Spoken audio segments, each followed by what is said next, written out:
AP MP చెందిన 1,91,000 కోట్ల రూపాయల ఖనిజ సంపదను ప్రైవేటు వ్యక్తులకు తాకట్టు పెట్టాలని చూస్తుందని చెప్పి మాజీ ముఖ్యమంత్రి జగన్మోహన్ రెడ్డి. ఇప్పుడు జగన్మోహన్ రెడ్డి గారు చెప్పేటువంటి అనేక మాటలు ఏమండి, ఒక మాట మీరు అర్థం చేసుకోండి. ఎక్కడైనా ఎవరైనా బాధ్యత కలిగినటువంటి పదవిలో ఉన్నటువంటి వాళ్ళు ఇవాళ ప్రతిపక్ష నాయకుని హోదా లేకపోవచ్చు, కానీ ఆయనకి ఒక ముఖ్యమంత్రి చేశాడు. ఆయన 11 మంది ఉన్నా ఆయన ప్రతిపక్షంలో ఉన్నా ఆయనకు బాధ్యత ఉంది. ఎక్కడైనా ఎవరైనా మీరు ఏదో రప ఏదో ఉంది కదా, అలాంటి సినిమా డైలాగులు ఒక ముఖ్యమంత్రి చేసిన వ్యక్తి వాడచ్చండి?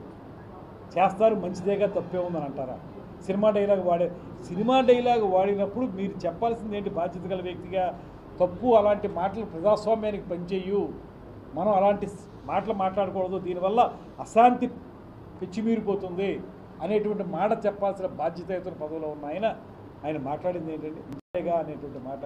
అంటే ఇక ఆయన మాట్లాడే మాటలకి ఎక్కడైనా హేతుబద్ధత ఉందా?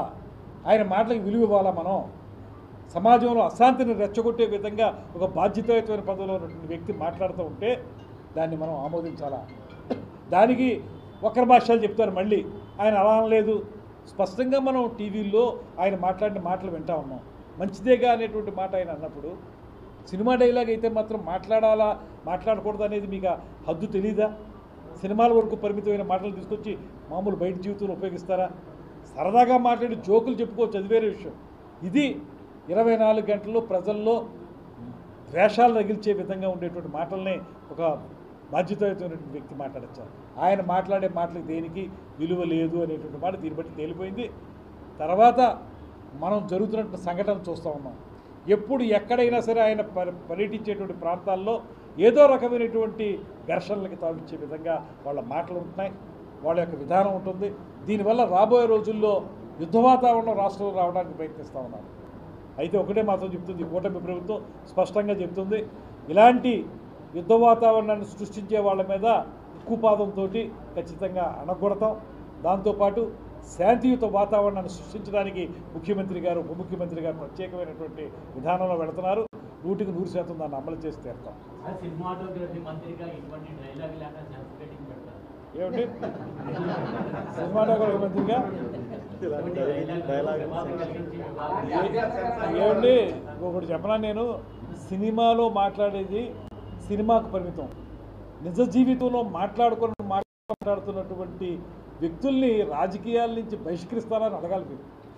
ఆ ప్రశ్న అడగాలి, అంతేగాని సినిమాల్లో మాట కాదు మనకు కావాల్సింది. సినిమాల్లో కొంతవరకే ఇలాంటి మాటలు బయట ప్రపంచంలో కూడా మాట్లాడి బయట ప్రపంచంలో విద్వేషాగ్నులను రగులుస్తున్నటువంటి ఇటువంటి వ్యక్తులు రాజకీయాల్లో ఉండకూడదని రాష్ట్ర ప్రజలందరూ కూడా తీర్మానం చేయాలనేటువంటి డిమాండ్ చేస్తున్నారు.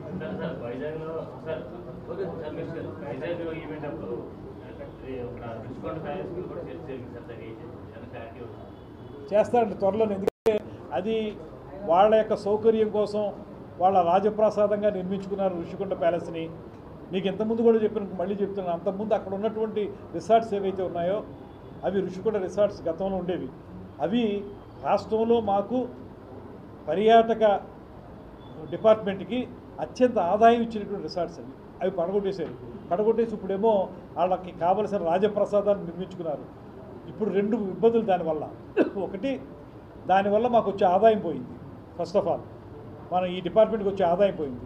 రెండోది, ఇప్పుడు దాని మెయింటెనెన్స్కి అది విపరీతమైనటువంటి ఖర్చు అయ్యే పరిస్థితి. ఎందుకంటే కరెంట్ కూడా అవుతుంది, దానికి కట్టాలంటే మళ్ళీ దానికోసం అప్పు చేసి కట్టాల్సిన పరిస్థితి ఉంది. ఈ రకంగా దాన్ని తీసుకొచ్చారు. దాన్ని ప్రజోపయోగం చేయటం ఎలాగా, నాయకులకు ఉపయోగపడే విధంగా కాదు, ప్రజలకు ఉపయోగపడేలా చేయటం ఎలాగా, అంత విశాలంగా కట్టేసిన దాన్ని ఏ రకంగా ప్రజలకి అందుబాటులో తీసుకురావాలని ముఖ్యమంత్రి గారు ఆలోచిస్తున్నారు. త్వరలో దాన్ని మీకు తెలియజేస్తారు. Thank you all of you.